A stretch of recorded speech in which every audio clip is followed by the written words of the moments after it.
The movie opens with a powerful Russian crime lord named Karasov, who violently asserts his control over a street in the French Riviera. After a brief exchange of gunfire, he orders one of his men to deliver a message to his superior, declaring that he now rules over the local adult entertainment trade. Before leaving, he commands the women working for him to get back to business, including a young woman named Anna, who appears visibly upset. Karasov warns her to smile and look happy while working, then leaves with his gang. As their vehicles drive off, Anna stands by, watching them go with tears in her eyes.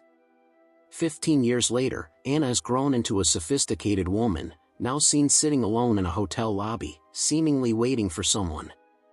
At the same time, a group of petty criminals tries to steal an Audi but is interrupted when Frank, the protagonist, shows up. Using his phone, Frank unlocks the car remotely and quickly knocks several of the thieves to the ground. When one thug demands the keys, Frank calmly states that the car can only start with his fingerprints. A knife-wielding attacker charges at him, but Frank disarms and incapacitates him within seconds.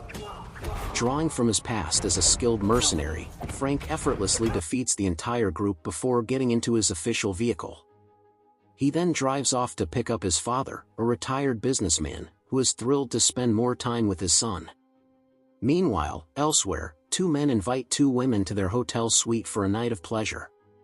But when things begin to heat up, one of the women, Gina, suddenly pulls out a gun and shoots both men dead.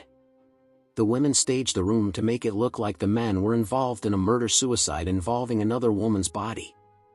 Later, Frank and his father are seen together when Frank receives a mysterious phone call from Anna, offering him a job and requesting a meeting the following day. In another scene, Karasov is with his associates Yuri and Leo when he learns about the murder of two of his clients. He's also told that one of the victims was found with a necklace bearing his gang's insignia. Karasov denies any involvement, claiming his people wouldn't act without his orders, and then leaves the meeting. The next day, Frank arrives for his meeting, sharply dressed, where he is introduced to Anna.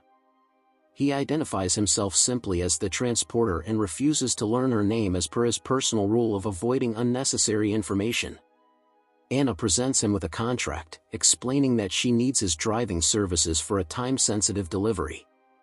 He agrees, knowing his job is always to transport items without asking questions. The mission must be completed in 3 hours, so he begins preparing immediately. Before leaving, Anna makes a secret call, telling someone on the other end to move forward with their plan. Frank's father, meanwhile, returns home carrying wine for their dinner, but Frank calls to tell him he might have to cancel because of work.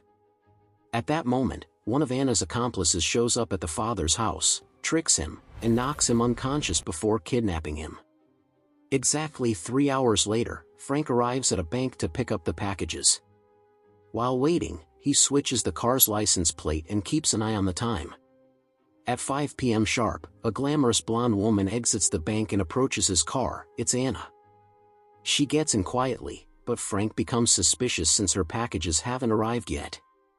Moments later, two more blonde women dressed like Anna exit the bank carrying 2 large bags and rush to his car, shocking Frank. This breaks his professional rule of not knowing what or who he's transporting. He hesitates, ready to walk away from the deal, but Anna shows him a live video of his father being held at gunpoint. With no choice, Frank reluctantly agrees to drive. The suspicious scene catches the attention of nearby agents, and soon a police chase erupts across the city.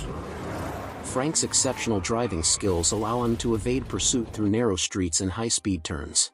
Frank outsmarts the police, ditches the Audi for another vehicle, and blows up the first car to erase any trace of evidence. He brings Anna and her partners to their hideout, where his kidnapped father is being held.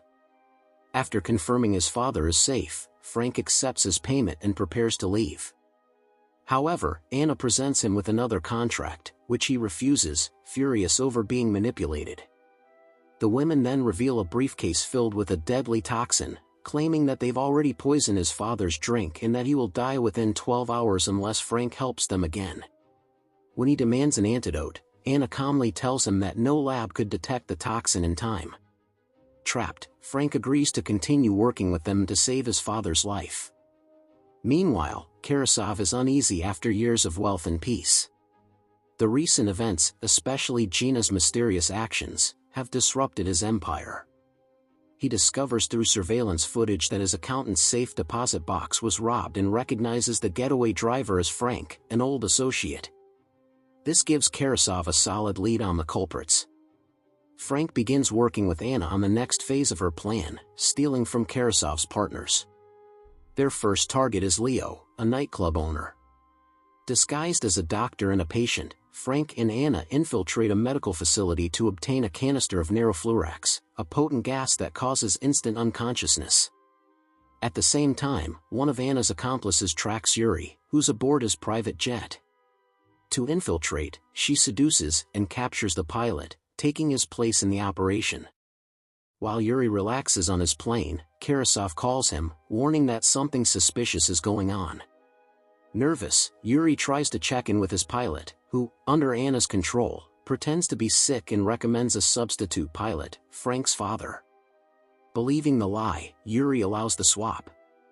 Once in the air, he's charmed by the attractive flight attendant, who is actually one of Anna's partners. She drugs his drink, causing him to pass out, then uses a biometric scanner to steal millions from his account. She radios the cockpit, confirming the mission's success to Frank's father. At the same time, Frank infiltrates Leo's club. He replaces the gas in the smoke machine with the stolen anesthetic. When the machine activates, everyone inside, including Leo, falls unconscious.